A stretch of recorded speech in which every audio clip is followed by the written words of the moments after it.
kita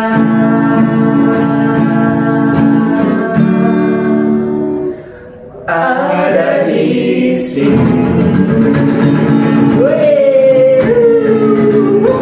Wey, teman-teman, balik lagi kita di acara Sahabat Inspirasi, budaya inspirasi anak Indonesia. Oke, teman-teman, kalau kemarin itu kita menonton talk show yang mana banyak banget hal-hal baru yang bisa kita lihat. Nih, yang pertama nih, ada anak Selamat Radi yang jadi narasumber keren kan, guys?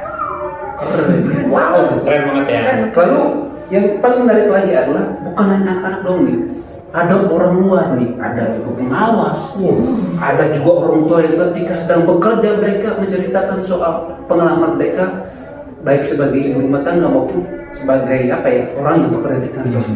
Luar biasa. Termasuk ibu kesibukannya ya, menyempatkan ya untuk bisa kerjasama lah mas. Ya, Nabi itu kan selamat, inspirasi, buat selamat, selamat ya inspirasi gitu. Tapi dengar kemarin ada Putri juga ya. Jadi, saya sebagai hostnya. Aduh, saya deg-degan gitu ya. Tapi akhirnya karena bareng-bareng akhirnya bisa. Ya, bareng anak-anak dan juga narasumber yang lain. Oh gitu. Nah, dan satu lagi ini yang paling menarik. Kalau kemarin di talk show itu gerombolan, yang satu ini itu masing-masing men. Satu-satu. Ngapain mereka satu-satu? Nah, mereka ini ada semacam proyek yang kemudian dinamakan, pengen tahu ya? Apa tuh? Mimbar bebas. Mimbar bebas tuh ngapain? Pasti di benak ibu dan bapak pasti kayak lagi demo bakar ban gitu ya? Enggak dong. Mimbar bebas itu sebetulnya ruang kreasi siswa yang mana lebih memberikan kebebasan untuk siswa untuk berpendapat. Itu baik. Oh, jadi siswa itu bisa berekspresi dengan bebas ya, dia Puteri. Jadi maksudnya mungkin selama ini kan kita tahu bahwa kalau anak-anak tuh sering merasa aduh gimana ya kalau mau kayak gini salah nggak ya, kalau mau kayak gini salah nggak ya. Nah, mungkin di sini kita wadahi mungkin ya, diwadahi biar anak-anak tuh bisa berekspresi dengan gaya mereka sendiri, mungkin seperti itu ya. Tapi mungkin untuk saat ini ya mungkin kalau di semua ini mungkin ya kita juga ada keterbatasan ya. Tapi mudah-mudahan nanti ke depan kita ya mungkin di sekolah bisa ngadain beberapa program yang selain kita ngomongin soal pelajaran A, B, C sampai Z, tetapi mungkin dari sisi bakat dan minat juga ya mungkin bisa diseimbangkan ya. Betul. Itu. Dan ini cerita sedikit ya. Ada hal baru sih yang saya terima kemarin. Ada yang begitu sebelum take video, mereka bilang, Pak, saya kurang pede Pak depan kamera. Tapi begitu beres, saya tuh sampai harus dada gitu. Kesimpulan sederhana cuma satu. Kadang-kadang jangankan anak-anak ya, kita juga kadang-kadang butuh sedikit dorongan dan apa ya, kepercayaan pada diri kita. Menurut dari gimana? Iya, ketika kita contoh nih, kemarin ketika saya jadi host aja, saya tuh memang di depan kamera tuh jadi grogi gitu Pak. Grogi gitu. Sama kamera. Luar biasa. Gak sama orang lain, sama kamera. Iya, sama kamera grogi gitu Pak. Jadi kadang-kadang kita tuh di depan kamera tuh geragapan ya. Jadi ini anak-anak yang mengisi mimbar bebas ini luar biasa sekali. Bener, dan ada beberapa ya kalau saya ingat-ingat ya, ini kayak semacam kita terima semacam kuliah gratis.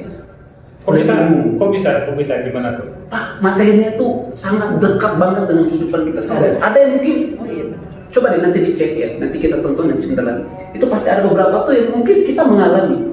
Ada sekitar 5 kali. 5. Oke. Nah, untuk itu teman-teman langsung saja kita saksikan. Ini dia penampilan spektakuler dari anak-anak SMP Indonesia Selamat Radi di acara Mimbar Bebas dan disponsori oleh Selamat Inspirasi Budaya Inspirasi Anak Indonesia. Selamat menyaksikan.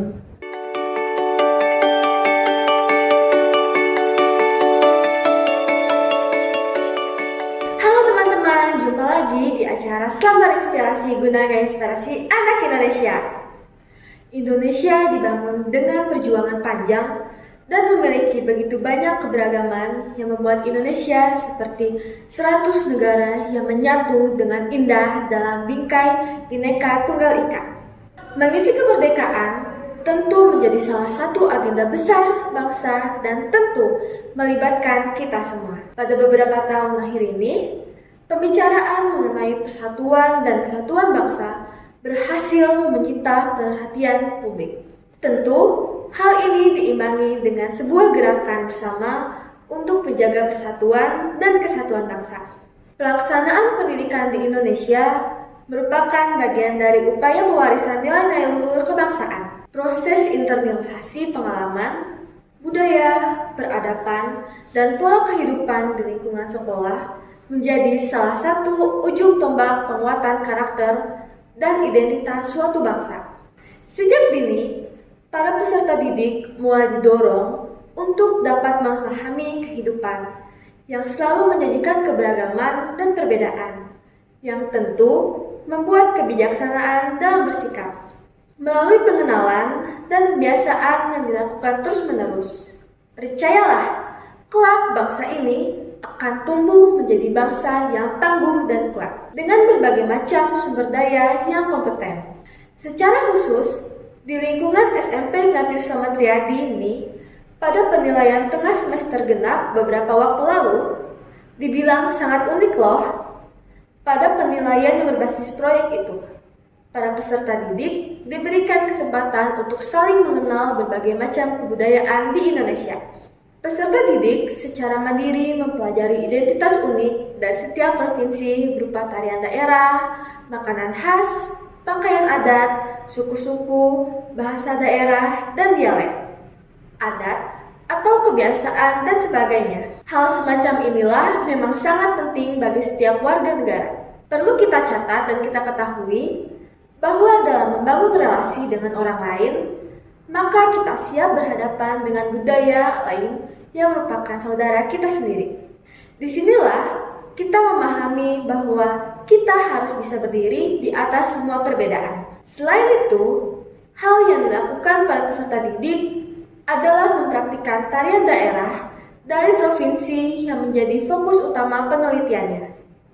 Menurut saya, jujur, ini sangat menarik sekaligus menantang. Menarik karena bisa membawakan tarian daerah lain, dan menentang karena untuk benar-benar memahami dan sampai pada tahap mempraktikkan tarian, ada memang butuh sebuah keseriusan. Ini sekaligus menjadi jawaban atas persoalan merosotnya budaya bangsa yang semakin tergerus oleh budaya luar. Bisa kita bayangkan, wajah Indonesia beberapa tahun mendatang jika kebiasaan-kebiasaan semacam ini menjadi rutinitas dan komitmen bersama. Dan salah satu penting di balik semua ini adalah ketika kita sebagai sama saudara sebangsa saling menerima satu sama lain, dan di sana tidak ada lagi sekat-sekat yang pada akhirnya hanya meruntuhkan persatuan dan kesatuan. Untuk itu, mari kita mulai dari diri kita sendiri, keluarga, komunitas, dan tempat kita tinggal. Kita mulai menerima dan menghargai semua perbedaan, saling bergandengan tangan sebagai saudara. Sebagai penutup, seorang pernah berkata, perbedaan adalah sesuatu yang tak bisa dihindari.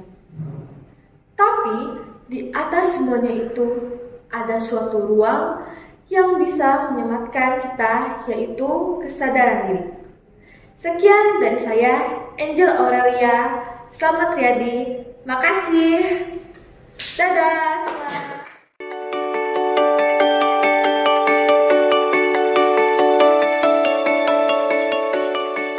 Halo teman-teman, jumpa lagi di acara Summer Inspirasi, gudangnya inspirasi anak Indonesia.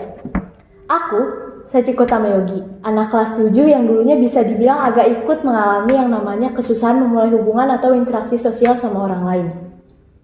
Nah, di sini nih, aku bakal bahas tentang membangun hubungan sosial yang baik sama orang-orang di sekitar kita.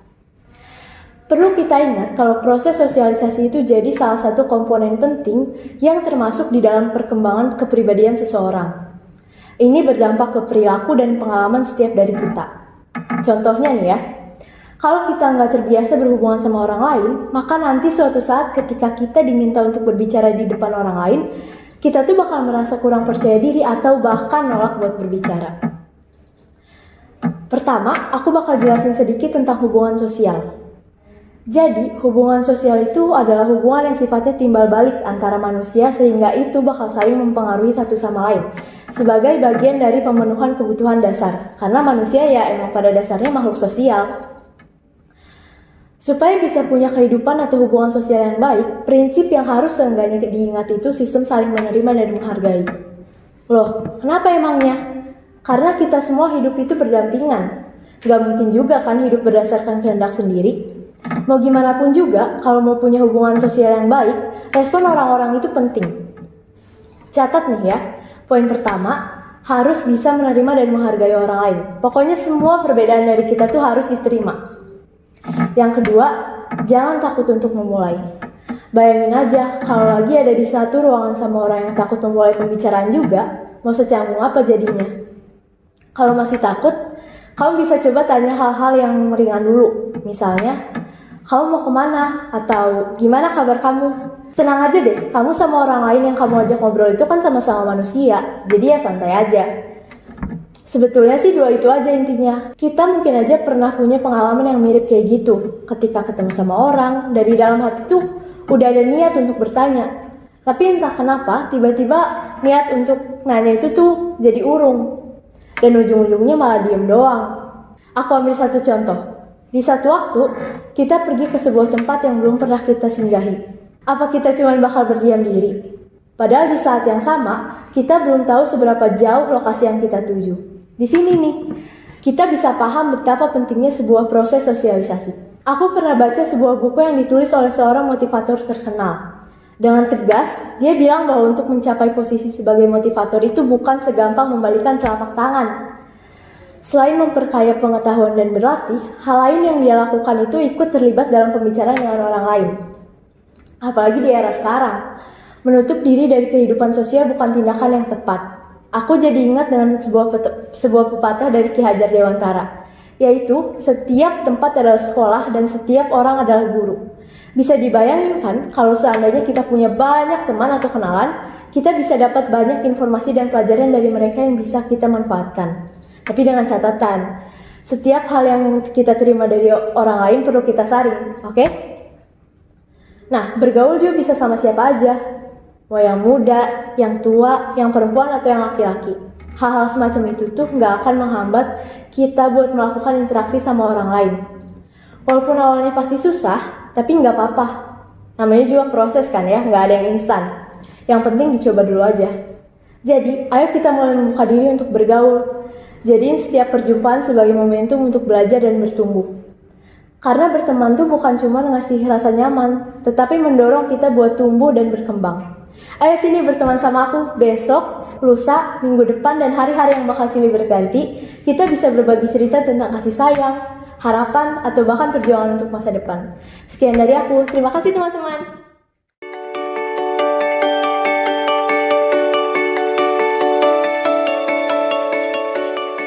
Halo teman-teman, jumpa lagi di acara Summer Inspirasi, gudangnya inspirasi anak Indonesia. Hidup di era modern seperti saat ini, siapa sih yang gak kenal yang namanya sosial media? Tentu kita semua tahu dan menggunakannya, baik di kalangan muda ataupun di kalangan tua. Seperti yang kita ketahui, keberadaan media sosial berdampak pada peleburan ruang publik dan private dalam kehidupan bermasyarakat. Keleluasaan yang ditawarkan oleh media sosial membuat hampir setiap orang berkompetisi menyebarkan informasi atau peristiwa yang terjadi di sekitarnya. Hal ini kemudian memunculkan budaya share, yaitu kebiasaan para pengguna media sosial yang cenderung memposting banyak hal tentang dirinya ataupun kehidupan di sekitarnya. Kehidupan seakan-akan menjadi kompetisi untuk menunjukkan eksistensi dan popularitas yang berdampak pada perilaku kehidupan. Di sisi lain, membuka wawasan untuk belajar dari pengalaman dan kebiasaan orang lain. Tetapi di sisi lain berdampak buruk bagi diri sendiri, yaitu perasaan kurang puas pada pencapaian diri sendiri yang mendorong kita untuk menyalahkan diri dan seakan-akan merasa rendah dan minder, yang selanjutnya lebih dikenal dengan kata insecure. Lantas, apa itu insecure? Insecure adalah peristiwa ketika melihat orang lain mampu secara materi ataupun non-materi, dan kita merasa tertinggal atas pencapaian orang lain. cemas dan takut akan masa depan, merasa terbebani dan merugikan diri karena keinginan untuk tampil perfeksionis yang tak terwujud. Tidak percaya diri dengan kondisi fisik yang banyak kekurangan dan lain sebagainya. Adapun insecure yang tidak hanya mencakupi tentang fisik, namun ada banyak hal seperti materi, kecerdasan, dan kemampuan. Setiap orang pasti pernah merasa bahwa dirinya tak sepandai orang lain, sehingga hal itulah juga membuat orang lain susah untuk termotivasi. Selain itu, di tengah kondisi seperti ini, banyak orang yang mengalami krisis pertemanan yang ditandai dengan kesulitan dalam bersosialisasi. Hidup dan bersosialisasi memang menjadi sangat penting dalam perkembangan individu, apalagi pada anak-anak di usia saya seperti saat ini. Satu hal yang sering terjadi ketika tidak memiliki teman adalah merasa kesepian dan akan berlanjut pada merosotnya rasa percaya diri. Perlu kita ingat bahwa kepercayaan diri memiliki peran yang sangat penting dan aktualisasi diri baik secara pribadi maupun kelompok. Lantas, bagaimana cara kita mengatasi permasalahan di atas? Sebenarnya ada banyak hal yang dapat kita lakukan untuk mengatasi hal itu. Tentu dimulai dari diri sendiri. Yang pertama adalah mencintai diri sendiri ataupun love yourself. Mencintai diri sendiri adalah tugas pertama yang harus dilaksanakan sebelum mencintai diri orang lain. Itu merupakan hal utama dan hal yang sangat penting untuk mengurangi rasa insecure. Bukti kita mencintai diri sendiri adalah ketika kita mengetahui dan memahami menerima diri kita sendiri secara utuh, baik itu kelebihan ataupun kekurangan kita. Setiap kita dilahirkan dan memiliki keunikannya masing-masing. Jika kelebihan pada orang lain adalah kekurangan kita, maka bisa jadi satu kelebihan kita adalah 1000 kekurangan bagi orang lain. Lalu, buat apa kita membandingkan diri kita dengan orang lain yang pada dasarnya sudah berbeda? Jadi, mari kita buang jauh-jauh pikiran buruk yang hanya merugikan diri kita sendiri. Yang kedua adalah belajar untuk mengembangkan potensi diri. Seperti yang sudah saya sampaikan sebelumnya, bahwa kita memiliki keunikannya masing-masing. Maka dari itu, kita harus belajar mengembangkan potensi diri mulai dari hal yang terkecil terlebih dahulu. Contohnya dengan cara memulai menyadari hal-hal kecil yang tidak suka ataupun kita suka tanpa kamu sadari sebelumnya. Mungkin sering sekali orang meremehkan hal-hal kecil yang ia lakukan tanpa ia sadari.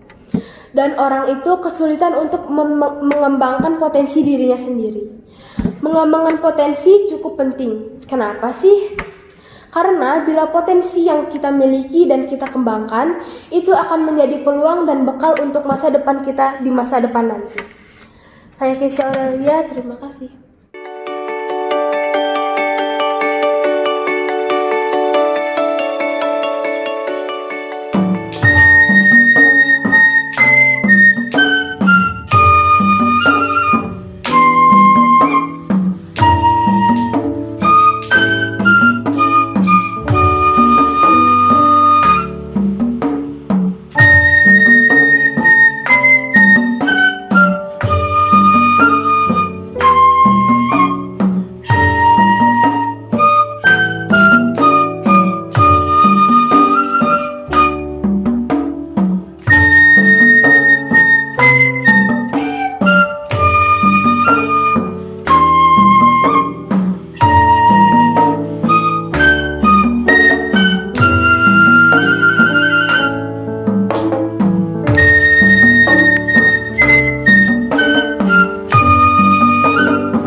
Jumpa lagi di acara Slammer Inspirasi, gudangnya inspirasi anak Indonesia.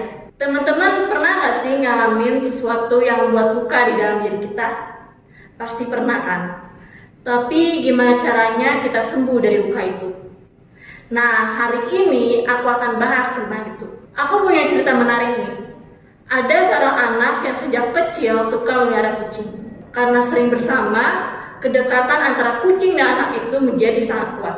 Suatu siang, ketika kucing itu sedang tertidur, anak itu dan tiba-tiba menghentakkan kakinya, tepat di samping kucing.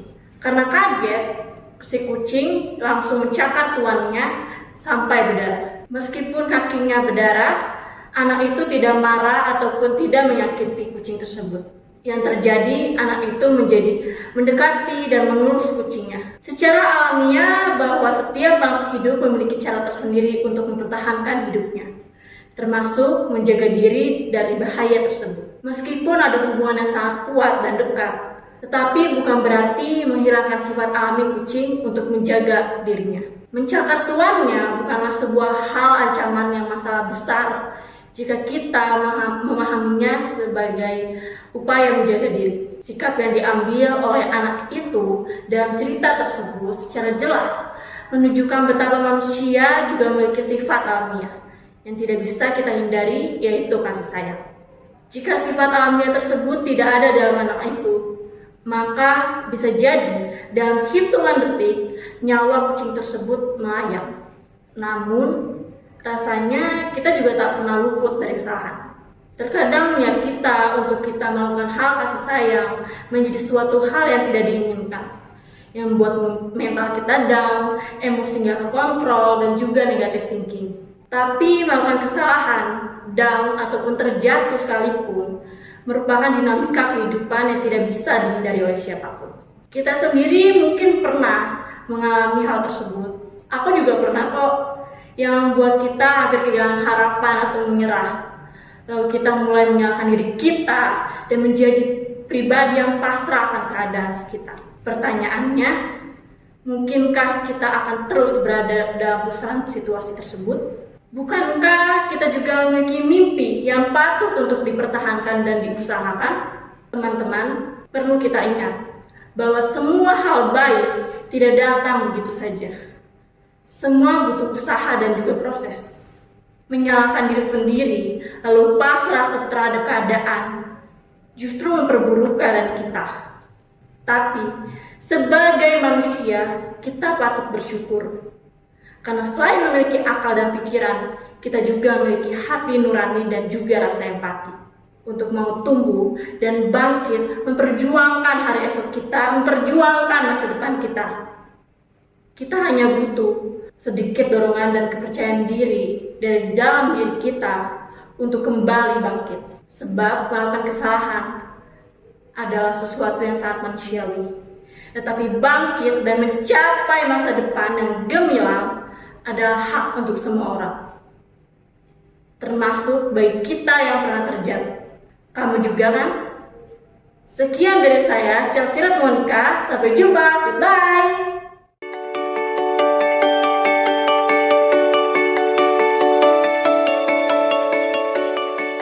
Halo teman-teman semua, balik lagi kita di acara Selamat Inspirasi, gudangnya inspirasi anak Indonesia. Teman-teman, kalau kita datang dari Jakarta, maka Terminal Lewi Panjang akan menjadi persinggahan terakhir kita. Begitu turun dari bis, terlihat di sana beberapa porter menawarkan jasa untuk mengangkut barang-barang yang kita bawakan.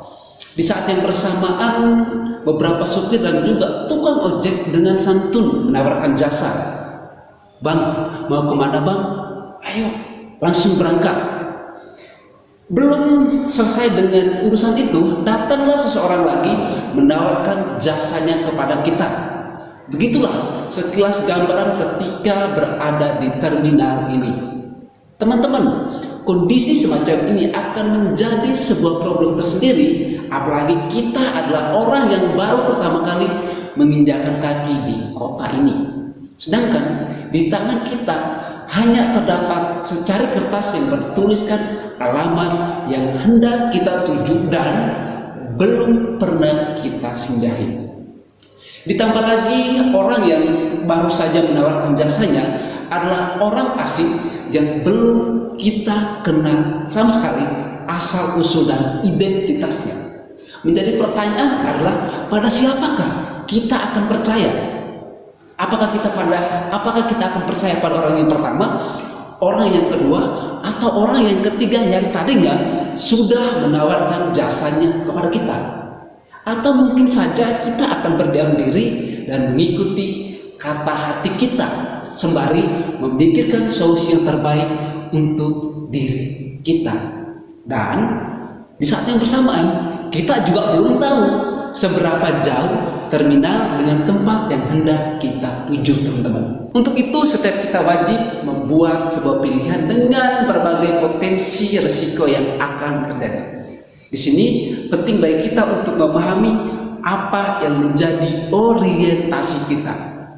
Orientasi yang dimaksud merujuk pada keyakinan kita tentang arah dan tujuan kita yang sesungguhnya. Jika orientasi kita lemah, maka bisa jadi kita akan semakin bingung dengan berbagai tawaran-tawaran dari orang-orang yang tidak kita kenal tadi. Teman-teman, hal semacam ini juga sering kita temui dalam kehidupan kita sehari-hari. Di waktu yang bersamaan, mungkin kita sering mendengar banyak sekali masukan dari orang tua, masukan dari teman, dari saudara kita, dari keluarga kita. Dan mungkin ada orang-orang lain yang selalu memberikan masukan kepada kita. Akankah kita mendengarkan lalu mempercayai mereka dan mengikuti apa yang menjadi saran dari mereka? Atau kita bahkan tidak mau mendengar apa yang mereka katakan, teman-teman? Nah, menjadi pertanyaan selanjutnya adalah jika kita tidak mau mendengarkan atau mempercayai orang lain, lalu apakah kita benar-benar percaya dan yakin pada keputusan yang akan kita ambil? Sedangkan di sisi lain sebagai manusia terkadang kita cenderung mempertahankan atau melakukan sesuatu yang keliru, seperti suka menunda, bermalas-malesan, begadang sampai tengah malam dan lain sebagainya. Hal-hal semacam ini, teman-teman, pada dasarnya hanya menyita waktu kita dan hasilnya hanya sedikit memberikan manfaat yang perlahan akan lenyap. Lalu apalagi yang bisa kita nikmati, teman-teman? Disinilah peran penting dalam mengontrol diri kita sendiri. Wajib hukumnya setiap kita bijak dalam mengambil setiap keputusan atau pilihan-pilihan dengan berbagai potensi sebab dan juga akibat yang akan terjadi. Dan menjadi sangat menarik lagi jika kita sudah mulai membiasakan ini dalam kehidupan kita sehari-hari. Inilah yang kemudian dinamakan dengan etika pribadi atau etika individu. Etika bukan hanya merujuk pada hal yang baik ataupun buruk, tetapi juga merujuk pada sebuah pilihan tentang bagaimana kita akan bertindak. Etika individu mengarahkan kita untuk dapat membuat sebuah pilihan, bukan berdasarkan pada saran terbaik dari siapa yang akan kita ikuti, melainkan mengapa kita harus memilih dan bertindak yang pada akhirnya memberikan sebuah hasil yang baik bagi diri kita sendiri. Etika akan membantu kita untuk lebih bijak dalam bertindak dan bertanggung jawab atas semua kehidupan kita. Karena hidup adalah pilihan. Teman-teman perlu kita catat satu hal, bahwa setiap kita punya hak untuk menjadi yang terbaik dan mendapatkan yang terbaik. Saya Edi Hurun, kita di acara Selamat Inspirasi, Gudangnya Inspirasi Anak Indonesia.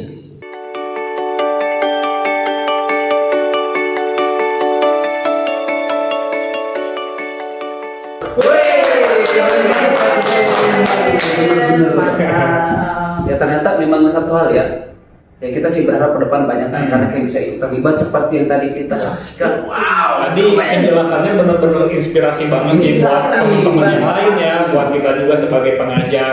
Selamat mah inspiratif anak-anaknya kece badai. Nyanyi boleh juga ya, nyanyi dulu boleh.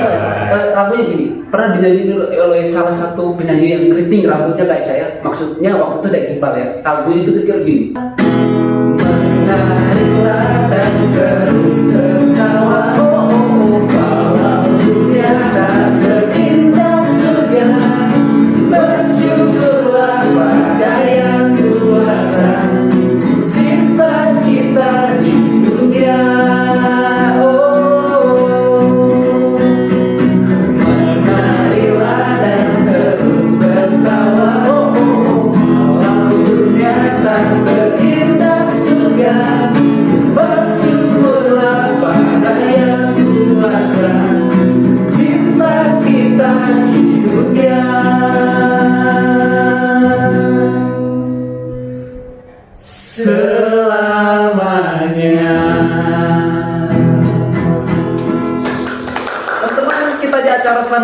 Inspirasi, gudangnya inspirasi anak Indonesia. Indonesia.